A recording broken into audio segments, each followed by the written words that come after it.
Hello everyone, welcome back to my channel. जैसे कि कुछ स्टूडेंट्स को चाहिए था, इम्पॉर्टेंट स्टेटमेंट्स पे एक वीडियो चाहिए थी। तो ये जो वीडियो रहेगी, ये इम्पॉर्टेंट स्टेटमेंट और इम्पॉर्टेंट बुक्स दोनों पे ही रहेगी। सम टाइम इम्पॉर्टेंट स्टेटमेंट या बुक वाला क्वेश्चन आ जाता है, हो सकता है कई बार क्वेश्चन ना भी आए। ठीक है, दोनों ही केसेस रहते हैं। तो अगर आपको लगता है कि आपने ये चीज़ पढ़ के जानी है, बुक्स वगैरह कुछ, तो ये वीडियो ज़रूर देखें। और इसके बाद ही मैं एक और वीडियो लेकर आऊँगी जिसमें पार्ट्स ऑफ माइंड इस तरह के कुछ क्वेश्चंस आपसे पूछ लिए जाते हैं। तो अगर अभी तक आप लोगों ने चैनल को सब्सक्राइब नहीं किया है, चैनल को सब्सक्राइब ज़रूर कर दें, जिससे कि जैसे ही नेक्स्ट वो वीडियो आए आपको उसका नोटिफिकेशन मिल जाए। और वैसे भी मेरे लिए एक यही मोटिवेशन रहता है जब आप चैनल को सब्सक्राइब करते हो। ओके, तो प्लीज़ चैनल को सब्सक्राइब ज़रूर कर दें और वीडियो अच्छी लगे तो वीडियो को लाइक भी ज़रूर करें। तो चलिए आज की क्लास स्टार्ट करते हैं। फर्स्ट स्टेटमेंट है, philosophy is the pure science of behaviour. अब एक बात का आपने ज़रूर ध्यान रखना है, एग्ज़ामिनर ज़रूरी नहीं इसी तरीके से एग्जैक्ट स्टेटमेंट लिखे, थोड़ा बहुत घुमा देता है। बट जब भी साइंस ऑफ बिहेवियर की बात आती है, ये जो स्टेटमेंट है ये किसने दी है? वॉटसन ने दी है। सिंपली इस तरह भी पूछ सकता है एग्जामिनर कि who said philosophy is science of behaviour, है ना, या बिहेवियरल साइंस, डायरेक्टली इस तरह पूछ सकते हैं। तो वो वॉटसन ने कहा है। वॉटसन कौन है? वॉटसन वही है जिन्हें हम क्या कह देते हैं? Father of behaviourism. बिहेवियरिज्म जो है वो लर्निंग में बहुत इंपॉर्टेंट रोल प्ले करता है, तो उसी के फादर जो है वो वॉटसन को माना जाता है। वॉटसन ने एक्सपेरिमेंट किया था एक 11 मंथ के चाइल्ड पे, इसलिए इनको बहुत ज़्यादा क्रिटिसाइज़ किया गया था। इन्होंने एक और बात बोली, जैसे नेक्स्ट स्टेटमेंट है, give me any child I will make him the way I want him to be. जैसे उन्होंने किया भी था, 11 मंथ का चाइल्ड था, उसमें वो फियर नहीं था फ़र को लेके, बट बाद में इनके एक्सपेरिमेंट की वजह से वो उसमें फियर डेवलप हो गया था। तो ये मानते थे कि हम क्या कर सकते हैं, एक्सपीरियंस के बेसिस पे हम बिहेवियर में चेंजेस कर सकते हैं। नेक्स्ट है, philosophy first abandoned is soul, then mind, then abandoned consciousness, and today psychology, sorry philosophy नहीं, साइकोलॉजी है, psychology accepts the nature of the method of the behaviour. तो फिलॉसफी क्या है? अबैंडन किसकी? सोल, देन माइंड और consciousness. और आज की डेट में, सॉरी बार बार मैं फिलॉसफी बोल रही हूँ, psychology. Psychology accept the nature of the method of the behaviour. ठीक है, तो बिहेवियर के बारे में मतलब ये ज़्यादा बात करते हैं हम ये किसने बात कही है? ये वुडवर्थ ने कही है। नेक्स्ट है, psychology has long past but A short history. ये किसने कहा है? एबिंगस। एबिंगस कौन है? जिन्हें क्या बोला जाता है? Father of theory of memory and forgetting. ठीक है, इसके अलावा लर्निंग कर्व के बारे में हम बात करते हैं, वो लर्निंग कर्व भी किसने दी है? एबिंगस ने ही दी है। नेक्स्ट है, बुक है hereditary genius. Hereditary genius book के राइटर कौन है? Galton. Next, experiment sorry environment is external force which influences us. ये किसने कहा है कि इन्वायरमेंट जो है वो एक्सटर्नल फोर्स है? रॉस ने कहा है। इन्वायरमेंट और हेरिडिटी को लेकर काफ़ी लंबे टाइम तक डिबेट हुआ था कि दोनों में से कौन सा ज़्यादा इंपॉर्टेंट है। लास्ट में कंक्लूड किया गया था कि दोनों ही इक्वली इंपॉर्टेंट है। और ये जो डिबेट था इसे हेरिडिटी वर्सेस इन्वायरमेंट डिबेट के नाम से जाना जाता था, जिसका एक और नाम रखा गया था नेचर वर्सेस नर्चर डिबेट, है ना, जिसमें नेचर आपका क्या था? हेरिडिटी, और नर्चर था आपका इन्वायरमेंट। याद रखना है ये भी। नेक्स्ट है, I always like to think on a problem before reading about it. ये किसने कहा? ये कहा जीन पियाजे ने। क्यों? क्योंकि ये किसको सबसे ज़्यादा इंपॉर्टेंस देते हैं? बच्चे के आईक्यू को, बच्चे की कॉग्निटिव डेवलपमेंट को, उसके थॉट्स को सबसे ज़्यादा इंपॉर्टेंस देते हैं, है ना। और जीन पियाजे ही क्या है? फादर ऑफ चाइल्ड साइकोलॉजी भी है। अगर पिछली रिवीजन वाली क्लासेस आपने साइकोलॉजी की नहीं देखी है, उन्हें भी ज़रूर देख लेना, और उसमें ऑलमोस्ट मैंने सारे टॉपिक आपके शॉर्ट में डिस्कस किए हुए हैं। नेक्स्ट है, बुक का नाम है द प्रोसेस ऑफ एजुकेशन। ये इसके राइटर हैं? ब्रूनर। ब्रूनर ही और कौन है? डिस्कवरी लर्निंग के बारे में भी ब्रूनर ही बात करते हैं। और साथ में ब्रूनर जो हैं उन्होंने कौन सी थ्योरी दी है? कॉग्निटिव डेवलपमेंट थ्योरी दी है। नेक्स्ट है, children are active builders of knowledge. ये किसने कहा है? जीन पियाजे ने बात की ही है।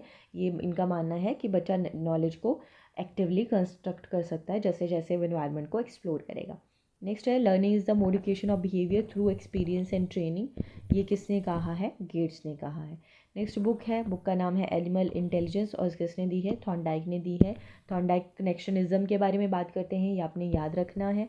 और इसके अलावा थॉर्नडाइक ने ट्रायल एंड एरर थ्योरी दी है, लॉज ऑफ लर्निंग दिए हैं। नेक्स्ट क्वेश्चन है, book the behaviour of organisation and beyond freedom and dignity. ये दो अलग अलग बुक्स हैं। तो इस ऑर्गेनिज्म होगा सॉरी यहाँ पे। और इनके राइटर कौन है? स्किनर है। स्किनर ने रीइंफोर्समेंट के बारे में पहली बार बात की है और रीइंफोर्समेंट के इन्होंने 2 शेड्यूल दिए थे, ठीक है। इनकी ये जो थ्योरी थी स्किनर की, कौन सी थ्योरी? Operant conditioning theory.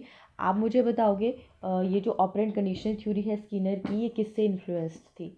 ये बात हम पहले कर चुके हैं, जब मैंने पिछले वाले आपसे टॉपिक डिस्कस किए थे तब मैंने आपको ये चीज़ बताई थी कि जो स्किनर हैं उनकी थ्योरी किससे इन्फ्लुएंस्ड है, उस थ्योरी के बारे में भी हमने बात की है। तो आपने मुझे ये कमेंट करके बताना है कि इनकी ये जो थ्योरी है कि किसकी थ्योरी से या कौन से साइकोलॉजिस्ट से इन्फ्लुएंस थी, ठीक है। कौन सी theory? Operant conditioning theory, okay. और यहाँ पे कर लेना ठीक, ऑर्गेनाइजेशन ही ऑर्गेनिज्म होगा। नेक्स्ट है book mentality of ape. Mentality of apes book ने लिखी है, कोहलर ने लिखी है। कोहलर ने कौन सी थ्योरी दी है?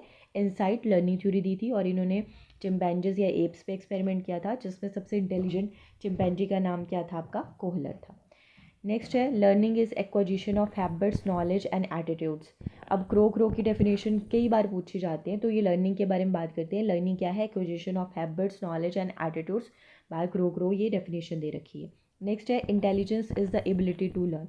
बकिंघम ने ये इंटेलिजेंस की डेफिनेशन दी है कि इंटेलिजेंस क्या है? एबिलिटी है लर्न करने की।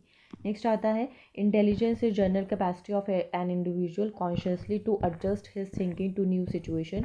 ये किसने दे रखी है? स्टर्न ने दे रखी है। स्टर्न कौन है? वही है जिन्होंने आईक्यू फार्मूला या मेंटल एज के बारे में बात की है। नेक्स्ट है intelligence is the power of attention. ये किसने कहा? स्पीयरमैन। स्पीयरमैन ने क्या थ्योरी दी थी? 2 फैक्टर थ्योरी। कौन कौन से 2 फैक्टर थे उसमें? जर्नल और स्पेसिफिक फैक्टर, है ना। और बाद में इन्होंने 3 फैक्टर कर दिए थे, फिर 3 फैक्टर थ्योरी भी मतलब स्पीयरमैन की है। नेक्स्ट है intelligence is a way of acting. ये किसने बोला? वुडवर्थ ने बोला।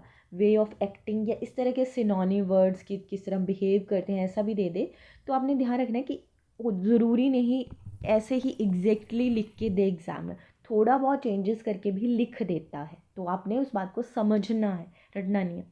नेक्स्ट है intelligence is the ability to think abstractly. ये किसने बोला? टर्मन। टर्मन कौन है? वही जिन्होंने आईक्यू फार्मूला का यूज़ किया, किसके लिए यूज़ किया? क्लासिफिकेशन देने के लिए यूज़ किया, ठीक है।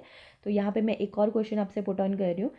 हमारा ये जो आईक्यू है 25 to 50, इसकी क्लासिफिकेशन क्या है? ऐसे बच्चों को क्या कहा जाता है? जैसे नॉर्मल है, मोरॉन है, इडियट है ना, सुपीरियर हैं। इसका आंसर आप मुझे करके बताओगे। मैंने ऑलरेडी आपको बताया है कि जिनका IQ 25 से 50 के बीच में होता है उन्हें पर्टिकुलरली क्या कहा जाता है। वैसे तो बिलो 70 वाले जो बच्चे हैं वो मेंटली रिटार्डेड की कैटेगरी में आते हैं, बट स्पेशली भी एग्जामिनर पूछ सकता है, तो इसका आंसर भी आप मुझे करके बताओगे कमेंट।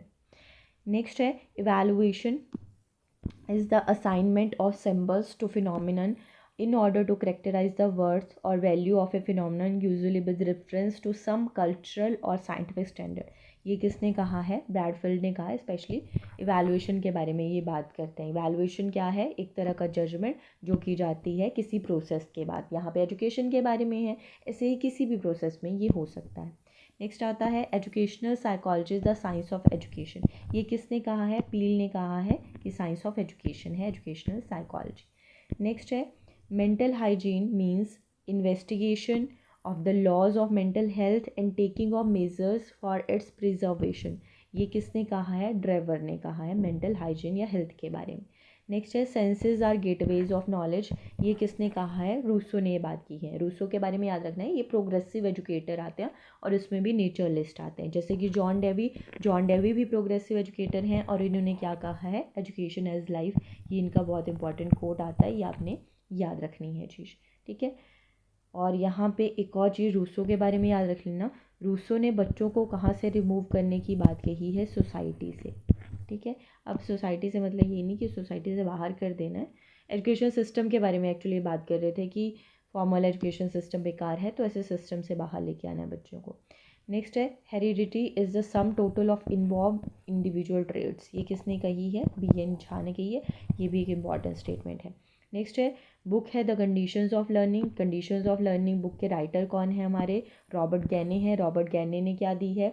एक तरह से उन्होंने हायरार्की दी थी लर्निंग की, जिसमें उन्होंने 8 लेवल्स के बारे में बात की थी, ठीक है। और एक अमेरिकन साइकोलॉजिस्ट थे ये। ऐसे ही हार्वर्ड गार्डनर ने एक बुक दी है जिसका नाम है फ्रेम्स ऑफ माइंड, जिसमें ही इन्होंने जो मोस्ट इंपॉर्टेंट थ्योरी, जिससे कई बार आपसे क्वेश्चन पूछा गया है पेपर में, कौन सा क्वेश्चन, कि ये जो मल्टीपल इंटेलिजेंस थ्योरी है ये किसने दी है, बहुबुद्धि का सिद्धांत है ना।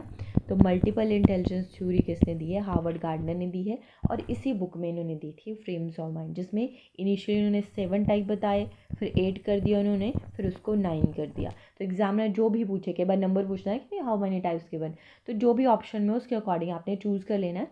सारी ऑप्शन ही हो तो एक आप फिर 8 चूज़ कर सकते हो, क्योंकि पर्टिकुलरली अभी एग्जामिनर 8 ही चूज़ करता है आपके पेपर के लिए, ठीक है। जब तक वो चेंज ना करे अपना आंसर, हम भी वही आंसर रखेंगे, ठीक है।